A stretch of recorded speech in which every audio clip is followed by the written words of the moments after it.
curso. Sí, Supongo que esa corrección. bueno, seguimos entonces con lo que son tumores en el cerebro. Ya dijimos que se divide lo que es región supratentorial, porque lo que está por encima de la tierra del cerebro, y lo que está por debajo se llama infratentorial. El comportamiento de estos tumores son diferentes en cada sector, obviamente, y hay algunos que están justo en el medio compartiendo ambos territorios, y obviamente va a depender de los tumores, que en general los tumores malignos, ¿qué es lo que provocan? Bastante edema cerebral.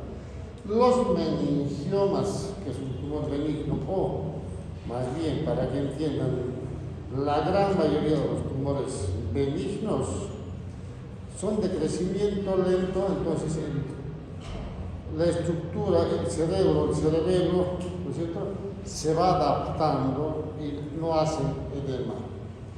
Entonces es una de las diferencias, digamos, cuando vemos lesiones en el sistema nervioso central. Bien, esto ya vimos la clasificación, esta para que vayan entendiendo dónde pueden presentarse los tumores y de qué características. Los tumores, los meningiomas de las meninges, los pasos craneales, los neurinomas o schwannomas, patologías hemáticas, tumores germinales, los germinomas, lesiones quísticas, como los quistes cerebrales, tumores de la región cerebral, el más clásico es el adenoma de hipófisis, y en los pediátricos el craniofaringioma. El craniofaringioma es muy característico de los pacientes pediátricos, no tanto de los adultos, ¿no es cierto? También tenemos extensiones de estructuras locales, tumores de órbita, tumores de lo que es las fosas nasales, que van a provocar invasión a la cavidad craneana. Y obviamente los tumores metastásicos que vienen, digamos, de diferentes órganos que por diseminación hematógena llegan al cerebro. Entonces, hemos de hablar de qué patología, de esto, tumores de los tejidos neuroepiteliales, que es lo que nos interesa a nosotros. Y hablamos de esto, hablamos de los astrocitomas y los citomas. Entre los tumores malignos, todo lo que es astrocitoma, ¿no es cierto?, en general nacen en el parénquima cerebral. La característica de esto es que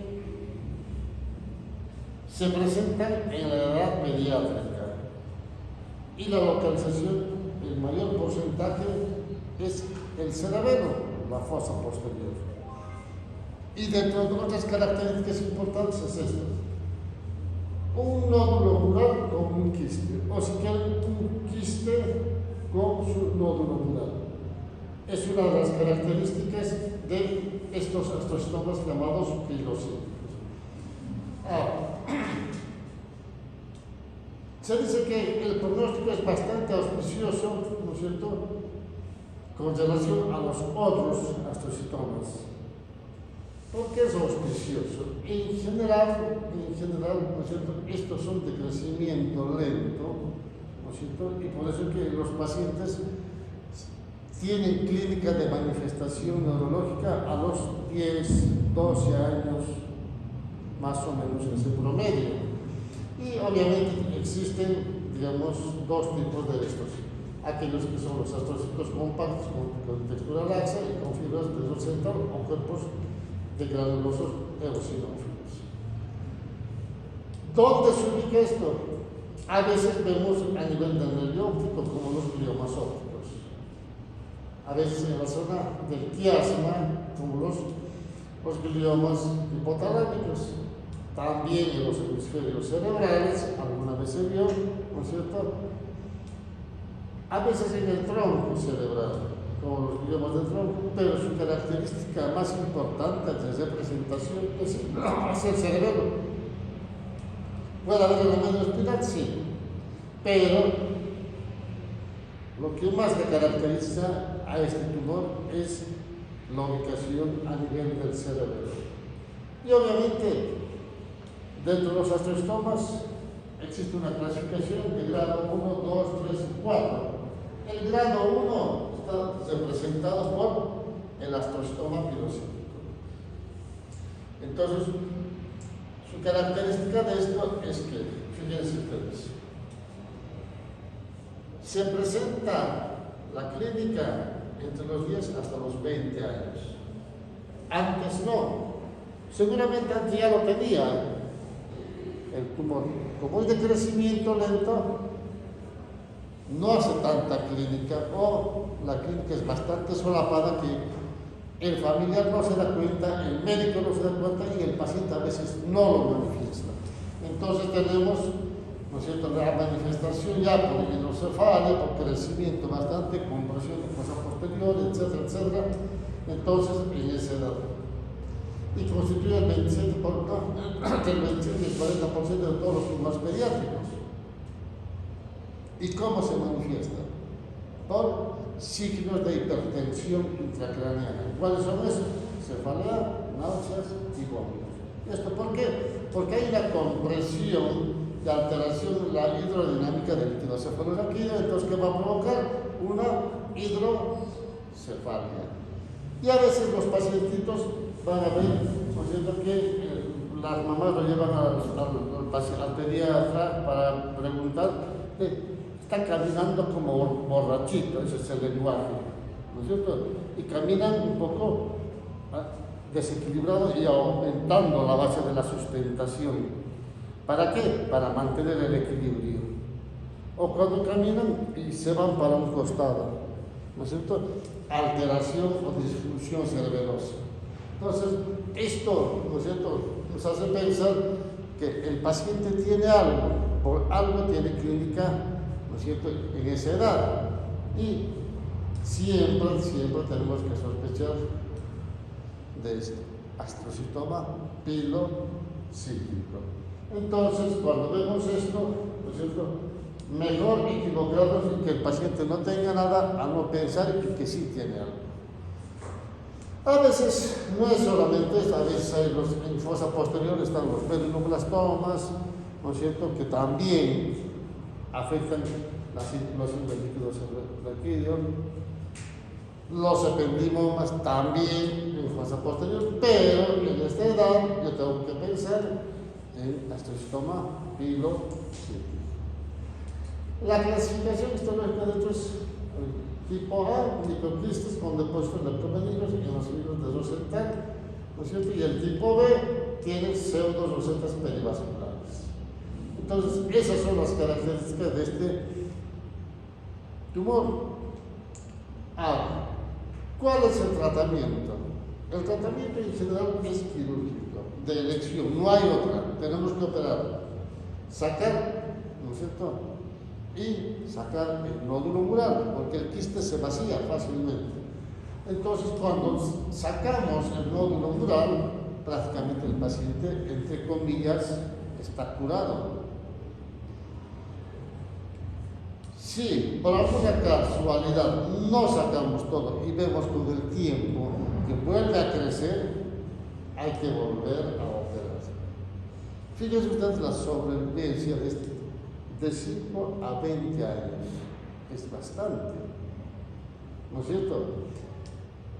Esto actualmente ya no va.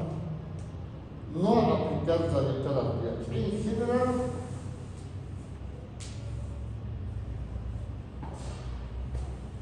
los consensos últimos dicen que primero hacen quimioterapia, después la radioterapia. No iniciar radioterapia, porque antes como que se decía hay que hacer radioterapia y no siempre después no se hace radioterapia, solo quimioterapia. Y algunos decían no hacer nada, no tocar, solamente operar y esperar. De cualquier manera, con sin tratamiento oncológico, tienen una buena sobrevida. Los pacientes que tienen el diagnóstico del astrostoma pilocístico, si tienen un diagnóstico, pongámosle 15 años, hasta los 35 años va a estar libre de enfermedad. Y si tienen el diagnóstico a los 20 años, hasta los 40, libre de enfermedad. ¿Eso qué significa? Que en ese tiempo no es que no va a tener, a veces aparece antes, a veces un poquito más después, pero hay que hacer un control estricto, control riguroso, bajo tomografía, mejor dicho, bajo resonancia, ¿no es cierto? ¿Para qué? Para ver cómo está el comportamiento. De cualquier manera, todos los astrostomas con el tiempo progresan. ¿Progresan en qué? En grados. Grado 1 pasa al grado 2, el grado 2 al grado 3, el grado 3 al grado 4. Necesariamente hacen eso. Por lo menos yo en toda mi vida de neurocirujano he visto esto y la literatura, los libros también lo dicen. Bien, entonces, esto es un poquito para marcar, digamos, el tipo A y el tipo B, el pronóstico. Siempre, digamos, revisar. Cuando la mamá nos dice, mi hijito no está bien, camina medio chueco o no controla, siempre hay que prestar atención. Por eso siempre les digo, cuando hacemos la historia clínica, el interrogatorio, hay que escuchar al paciente, hay que escuchar a los familiares. A veces exageran, sí, pero hay que escuchar. ¿Para qué? Para no equivocarnos. Porque después de esto, cuando pasa el tiempo, terminan en esta posición, una cirugía de posición quirúrgica, un paciente pediátrico con todo el monitoreo, que hay que operarlo para no dejar bastante lesionado. Entonces, fíjense ustedes que los astrostomos pilocísticos antes se consideraban, algunos médicos decían que era astrostoma pero benigno, pero en general no son benignos. Ya el hecho de tener el nombre de astrostoma, ¿no?, es sinónimo de tumor maligno. No importa, digamos, el tiempo de sobrevida. Por eso es que cuando se habla de tumores, se dice que hay tumores benignos de comportamiento maligno y hay tumores malignos de comportamiento benigno. Entonces, y es uno de estos, el astrostoma pilocístico. Y tenemos el grado 2. Tenemos a los astrostomas infiltrantes. Y dentro de esto tenemos esta clasificación: el fibrilar, el gemistocítico, protoplasmático y el mixto. Esta es la clasificación del grupo de los astrostomas grado 2. Si nosotros nos fijamos en las fotos, ¿no es cierto?, ¿qué es lo que vamos a ver? Acá nosotros no vemos nada, o ven algo. Pero si ustedes prestan atención, por eso yo les digo, las imágenes uno tiene que ver una vez, 2 veces, 3 veces, 4 veces, 5 veces, volver a ver. ¿Por qué? Porque si yo te presto atención en esta imagen, por ejemplo, fíjense, esta diferencia con el otro. Es un tumor infiltrante, sí, pero no deforma el cerebro. ¿No es cierto? Entonces uno dice que no tiene nada y pasa de largo. Pero si nosotros vemos esto es lo mismo que esto, fíjense. ¿No es cierto? Ahora vemos esto y dicen, pero acá no hay nada. Sí. Esta es la secuencia T1 y esta es la secuencia T2, y en la secuencia T2 en general todas las lesiones se manifiestan, todas. No hay ninguna que no se manifieste. Y esto vemos lo mismo en este paciente, fíjense. Ahí se marca mucho mejor con relación comparando con el otro, ¿no es cierto? Es diferente, más hiper intenso, pero no deforma, solamente que le da otra intensidad al cerebro. Es un tumor.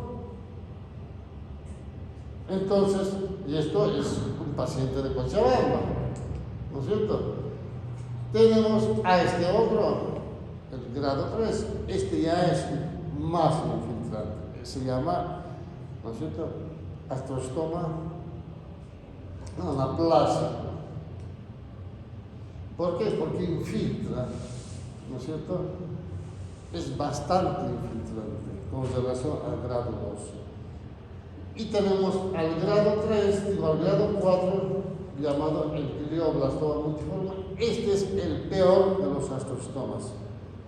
El peor, ¿por qué? Infiltra un hemisferio y pasa hacia el otro lado. Es de los peores. Entonces, cuanto más grado alto tenga el astrostoma, es más infiltrante, de mal pronóstico y de poca sobrevida. Entonces, si yo hablo de sobrevida, el glioblastoma multiforme, una vez hecho el diagnóstico, si no se hace nada, tiene un promedio de sobrevida de 3 a 6 meses y se muere. Si se hace tratamiento, tiene una sobrevida de un promedio de 1 año. Lo mismo se muere. Entonces, si nosotros comparamos este glioblastoma multiforme con el pilocítico, fíjense ustedes, este no dura ni 1 año, el otro 20 años. Es totalmente diferente, ¿no es cierto? Pero ambos son astrocitomas. Bien. ¿Cómo se manifiesta la manifestación clínica? En general se manifiesta siempre con un déficit neurológico. Cefalea, náuseas, vómitos, va a depender dónde está localizado. Si está en fosa posterior, va a tener disimetría, ¿no es cierto? Nistagmus, y si va a tener en un hemisferio, va a tener una hemiparesia, una hemiplegia, un problema de articulación del lenguaje, ¿no es cierto? Puede tener convulsiones y obviamente siempre va a tener cefalea, náuseas y vómitos. Entonces tenemos que pensar siempre que cuando vemos esto y el paciente está bien, más o menos, o fue progresando, tenemos que pensar que es un tumor maligno que está en proceso de crecimiento. Entonces, fíjense ustedes esto, ¿no es cierto? Cuando hablamos de glioblastomas multiformes, este es un glioblastoma multiforme que está invadiendo y pasándose para el otro lado. ¿No es cierto? Entonces, cuando existen lesiones en la región supratentorial, muchas veces hay bloqueo del agujero de Monro y colapso del ventrículo y a veces atrapamiento del otro ventrículo. Invaden el otro hemisferio, va a haber alteración de lenguaje, seguramente, o déficit motor o sensitivos, que va a estar en la región parietal, temporal o frontal. Entonces, para eso ustedes tienen que recordar lo que hablamos de los síndromes lobares, la sintomatología. ¿Puede tener convulsiones? Sí. ¿Por qué? Porque es de crecimiento rápido, porque la imagen de esto es heterogéneo. Cuando hablamos de heterogeneidad, hablamos de áreas quísticas, áreas sólidas, sangrados, hipodensidad, ¿no es cierto? Todo eso, ¿por qué? Porque el tumor crece tan rápido que no tiene, digamos, la forma de compensar y empiezan a sangrar. Hacen quistes sangrados, por eso es que se llama imagen heterogénea. ¿Va a tener cefalea? Sí, por hipertensión intracraneana. ¿Va a tener convulsiones? Probablemente también sí. Y obviamente si está en la región frontal, trastornos mentales, apatía, depresión, confusión. Si está en la región cerebral, trastornos endocrinos, ¿no es cierto? Y a veces simulan AET. Tienen convulsiones o déficit y se recuperan. O le dan tratamiento, le ponen corticoide y el paciente se recupera. ¿No es cierto? Entonces, estos mientras que los síntomas infratentoriales, ¿qué es lo que vamos a tener? Lo mismo. Signo de hipertensión intracraneana, cefalea, náuseas, vómitos. Acá vamos a encontrar edema de papila, pero ¿qué es lo que tiene? Ataxia, ¿no? Aumento de la base de sustentación para caminar y para no caerse. Ataxia.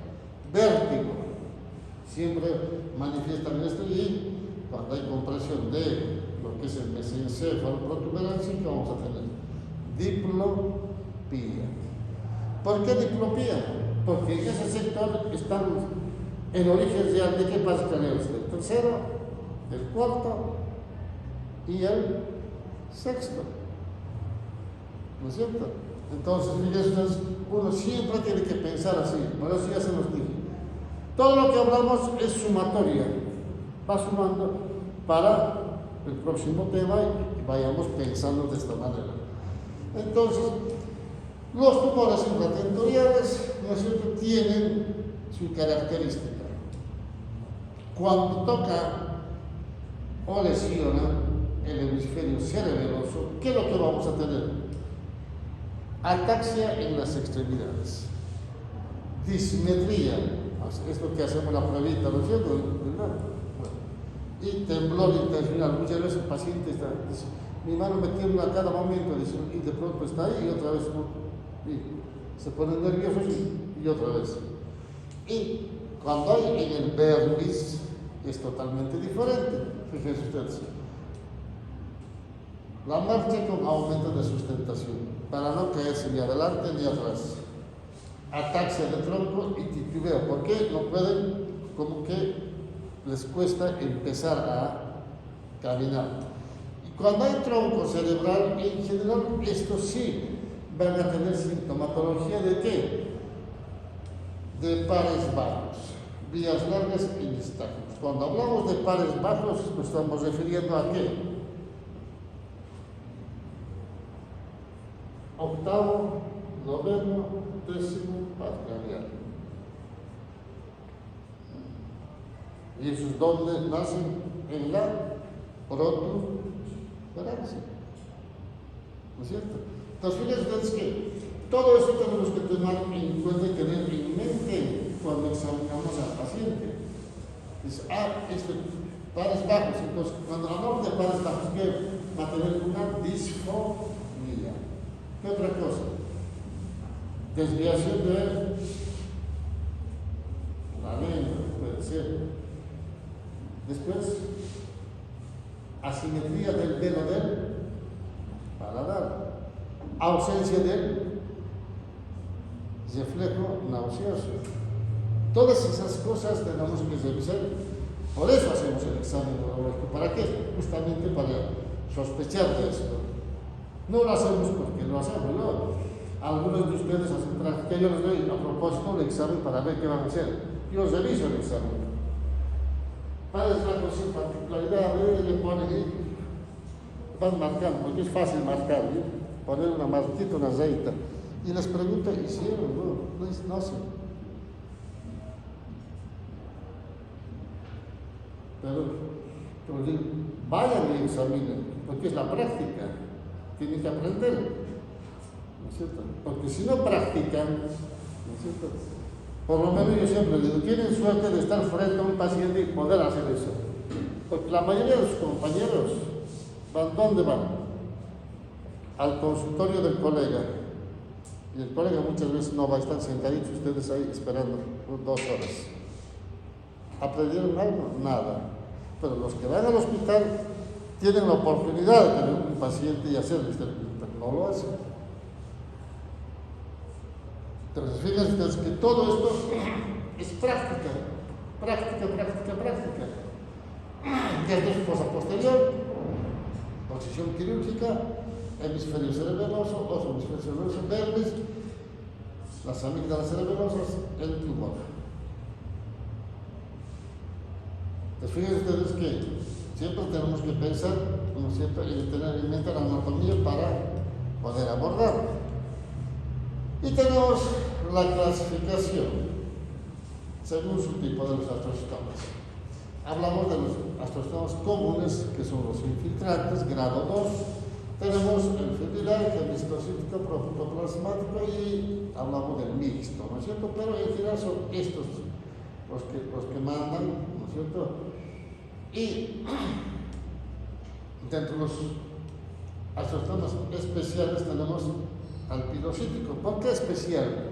Porque tiene una buena sobrevida. No es como los otros astrocytomas. Los astrocytomas cerebelosos microquísticos, los subapendinomas de células gigantes, ¿no es cierto? Todo esto es embarcado, digamos, de los astrocytomas.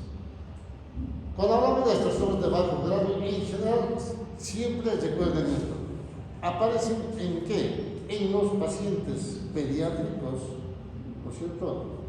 Y los jóvenes adolescentes, si quieren, ¿no? Hasta los 20 años, para acá ponen por los jóvenes adultos.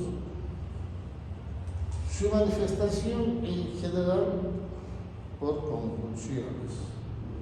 A veces existen estos pacientes que tienen procesos infiltrativos, pueden tener, ¿no es cierto?, localización temporal como la resonancia que se nos mostré. Bueno, en general siempre tienen esa preferencia. No quiere decir que todos están ahí, tienen la preferencia de localizarse o encontrarse ahí. También en fosa posterior y parietal anterior. Y cuando hacemos un análisis histológico, siempre vamos a encontrar la celuloidad de bajo grado. Cuanto más mitosis vemos, ustedes se acuerdan en histología, cuanto mayor mitosis es mayor proliferación, ¿no es cierto? Y eso es sinónimo de malignidad. Cuanto menos mitosis, menos división celular, ¿no es cierto?, es sinónimo de que es un procedimiento lento. Entonces, un pronóstico bueno. Pero eso ya lo llevaron en histología ustedes, todo lo que es mitosis y todo eso, ¿no es cierto? Simplemente tienen que recordar. No existen calcificaciones, ¿no es cierto? No hay anaplasia ni mitosis frecuente y no tiene evolución benigna. Esto sí tiene que meterse en la cabeza. Astrocitoma no es benigno. El pilocítico hablando siempre es maligno. Porque después de su periodo de 10, 15, 20 años, ese grado 1 pasa al grado 2, del grado 2 al grado 3 y del 3 al grado 4. Entonces, fíjense ustedes. Ahora, cuando hablamos de esto, seguimos hablando de astrocitomas, es esto, fíjense, preferencia temporal. Es infiltrante, no deformante, este es un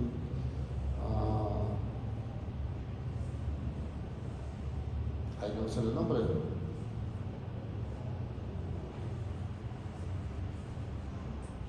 Después se los digo. Pero está mal hecho esto. No está así, no está bien. Entonces, la diferenciación de los backgrounds es cuando encontramos antes de los 45 años y después de los 45 años. El tema de sobrevida. Cuando se dice que el tiempo que transcurre hasta la muerte en mayores a 45 años, 58 meses y en menores es 14 meses.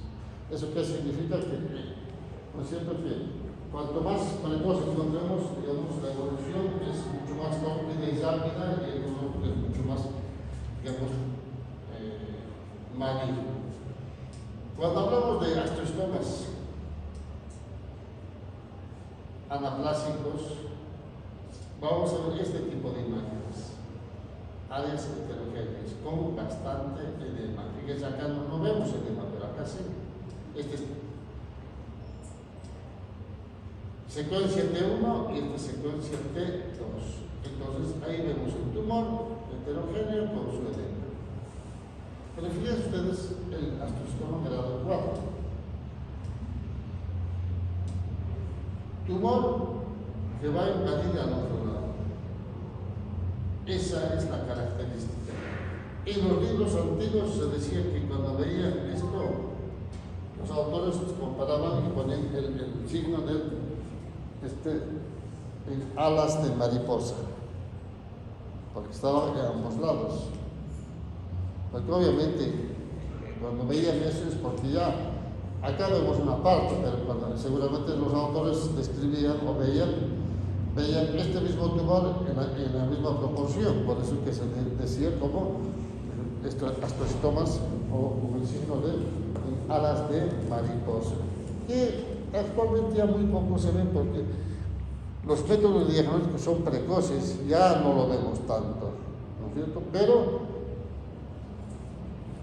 uno tiene que tomar en cuenta ese tipo de cosas. Lo que tenemos que tener en mente es que el tumor, este glioblastoma multiforme, pasa para el otro lado. Entonces, ¿qué es lo que tengo que pensar yo? Si veo un tumor que está invadiendo para el otro lado, como seguridad es un glioblastoma multiforme, no hay otro tumor que invada al otro lado. Ahora, si yo veo este tumor que está más o menos así ya, este puede ser un astrostoma grado 3, porque este no pasa para el otro lado. Pero si pasa para el otro lado, es grado 4, porque es un glioblastoma multiforme. ¿Sí? Entonces, fíjense que este va al otro lado. son los más malignos, ¿no es cierto? Y cuando hacemos el análisis de diferentes áreas de esto, ¿no? Se encuentran a veces astrostomas hemistocíticos, neovascularización con proliferación celular, zona de necrosis, zona de célula empalizada que rodean las áreas de necrosis. Todo esto. ¿Por qué? Primero, que el organismo trata de englobarlos para que no vaya creciendo. Como sigue creciendo, le vence, ¿no es cierto? Áreas de necrosis, como no forma neovascularización para darle irrigación, el tejido muere. Vamos a ver neovascularización y proliferación celular, sí. Astrostomas hemistocíticos, sí. Todo esto vamos a ver acá. El tema es que a veces uno manda un sectorcito y a veces agarramos justo el grado 2. Dices, grados no. Hay grado 2, grado 3, necrosis, hematomas, pseudoempalizadas, todo eso vamos a ver acá. Por eso es que uno tiene que mandar diferentes, digamos, muestras, o si podemos una buena muestra, sí. Y el patólogo tiene que hacer cortes, no de un solo lado, varios cortes. Por eso es que a veces demoran, ¿no es cierto? Cortan de este lado, cortan de este lado, cortan de este lado, entonces para encontrar todo esto. Cuando encuentran esto, es glioblastoma multiforme. Bien, cuando sospechamos del tumor, tenemos que hacer qué cosa. Siempre una tomografía en principio, ¿no es cierto?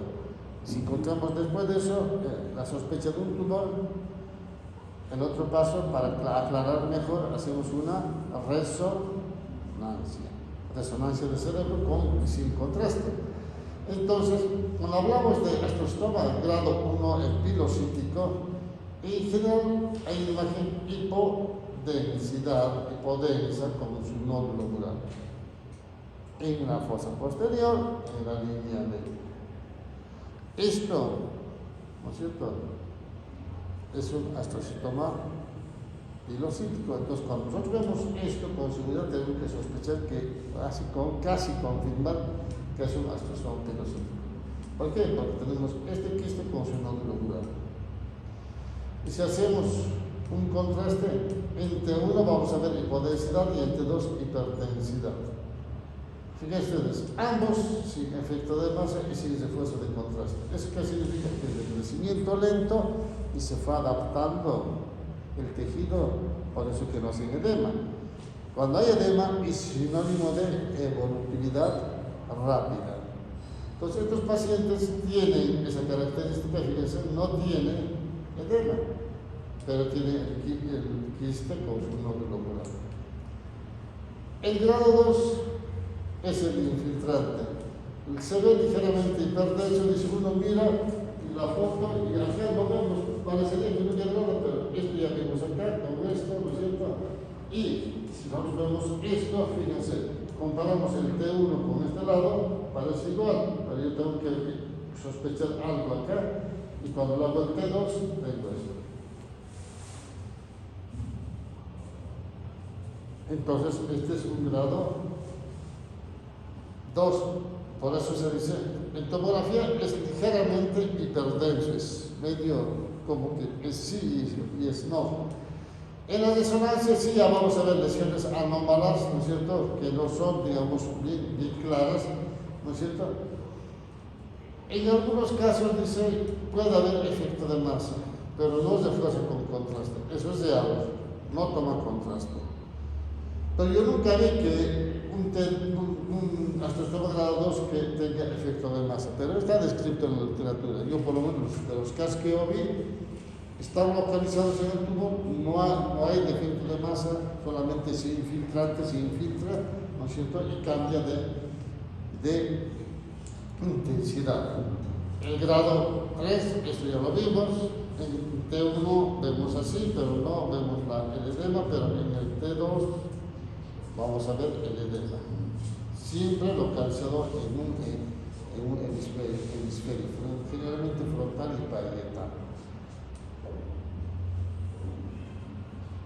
Estos, ¿ponemos contraste? Sí, van a tomar contraste. Van a tomar contraste y eso nos va a demarcar mucho más. Tenemos que confirmar que el paciente tiene edema. Ahora, cuando nosotros vemos el grado 4, en general, la tomografía vamos a ver si es imagen heterogénea. Pero en la resonancia vamos a ver esto, fíjense, totalmente con áreas crísticas, áreas de necrosis, ¿no es cierto? Contrasta bien bastante el tumor y va invadiendo para el otro lado. Es un glioblastoma multiforme. Entonces, esto ya, ver así, área heterogénea, para mí es un grado 4. Mal para no. Entonces, ¿por dónde invade y pasa para el otro lado? Porque se acuerdan ustedes que tenemos dos hemisferios y en el medio que tenemos al cuerpo calloso, ¿no es cierto? La estructura intermedia que como quien le da el soporte a ambos hemisferios, ¿no es cierto? Entonces cuando tenemos un tumor de un lado, va invadiendo y se mete por el cuerpo calloso y pasa para el otro lado. Por eso es que siempre tenemos que ver, ¿no es cierto? El cuerpo calloso, recordar que el cuerpo calloso tiene un cuerpo, una rodilla y un rodete, ¿no es cierto? Después invaden a los pedúnculos cerebrales, a la cápsula interna del otro lado, por el fascículo ursinado y por la cápsula intertalámica. Todo esto por ahí pasa, para el otro lado. Pues recuerden ustedes con que sepan que esto pasa por el cuerpo calloso, ya, ¿no es cierto? El resto ya es un poco más para la especialidad, ¿no es cierto? Entonces, ¿cuál es el tratamiento? Tratamiento, no efectuar ningún tratamiento y control en los trastornos bajo grado, eso es lo que se decía antes. Después se decía radioterapia, después dijo que no, hay que hacer quimioterapia y después recién radioterapia, ¿no es cierto? Entonces se hace a veces, por eso se dice radio y quimio combinados, y el tratamiento siempre es quirúrgico. Primero hay que operar al paciente y después hacer el tratamiento para darle mayor sobrevida. Esto actualmente se sigue usando. Son pastillas radioactivas de carbustina, el nombre comercial es Biliadel, esto es sustancias radioactivas. ¿Qué es lo que se hace? Operábamos nosotros y colocábamos en el lecho quirúrgico, un paciente que nosotros colocábamos así. Es muy peligroso por si no sabes manipular, porque una vez que se abre, empieza la radiación a diseminarse. Pues tiene que ser rápido, hay que preparar el lecho quirúrgico rápidamente con protección, agarrar las pastillas radioactivas y ponerlo al cerebro.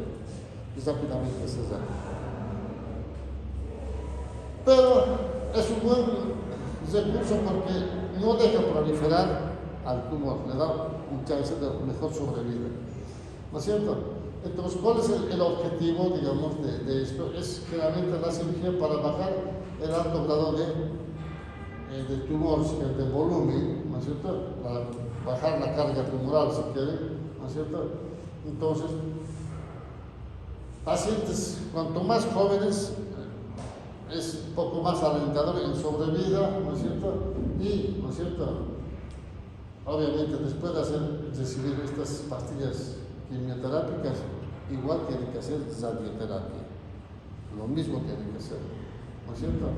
Y los pacientes andan bien. El problema es que esto cuesta carísimo. Se compra caro. Por eso es que, ¿no es cierto? Acá en Bolivia, seguramente nadie lo usa así, por el costo. Y además es peligroso manipular las sustancias radioactivas. ¿No es cierto? Pero está descrito en estos. Toda la sobrevida del primer grado hasta los 10 años como promedio medio, 2, 8 años, entre estos 3, 2 años y cada 4 menos 1 año, para que entiendan. Y recuerden ustedes que hay varias formas de operar, ¿no es cierto? A veces es necesario solamente tomar una muestra, una biopsia, para marcar el pronóstico. Si es grado 4, prácticamente no hay que hacer nada. Ahora, si es grado 2, sí, hay que abrir y operar. Entonces, esa es la diferencia. Por eso es importante tener la anatomía patológica de sus pacientes que estamos llamando los astrostomas, porque los astrostomas son tumores primarios de cerebro. Tumores primarios de cerebro. Es que es lo que más frecuente vemos en la práctica, los tumores de los astrostomas, ¿no? Entonces, por eso que hablamos solamente de esto, no hablamos de otros tumores, ¿no? Bien, ¿por alguna pregunta? Nada. Entonces, terminamos la clase y... ¿cuándo se dice? El otro miércoles ya. Bueno. Entonces, quedan otra vez invitados al Congreso, van al examen y después se van al Congreso. Porque el jueves es el Congreso. ¿Y cuándo es el final? El 5 de julio, si no me equivoco. A un mes más. Entonces vamos a mirar a terminar los temas, ¿sabes? Vamos a llevar los temas pediátricos. Si llegamos a hacer pediatría, porque estaba preocupado por eso. Pero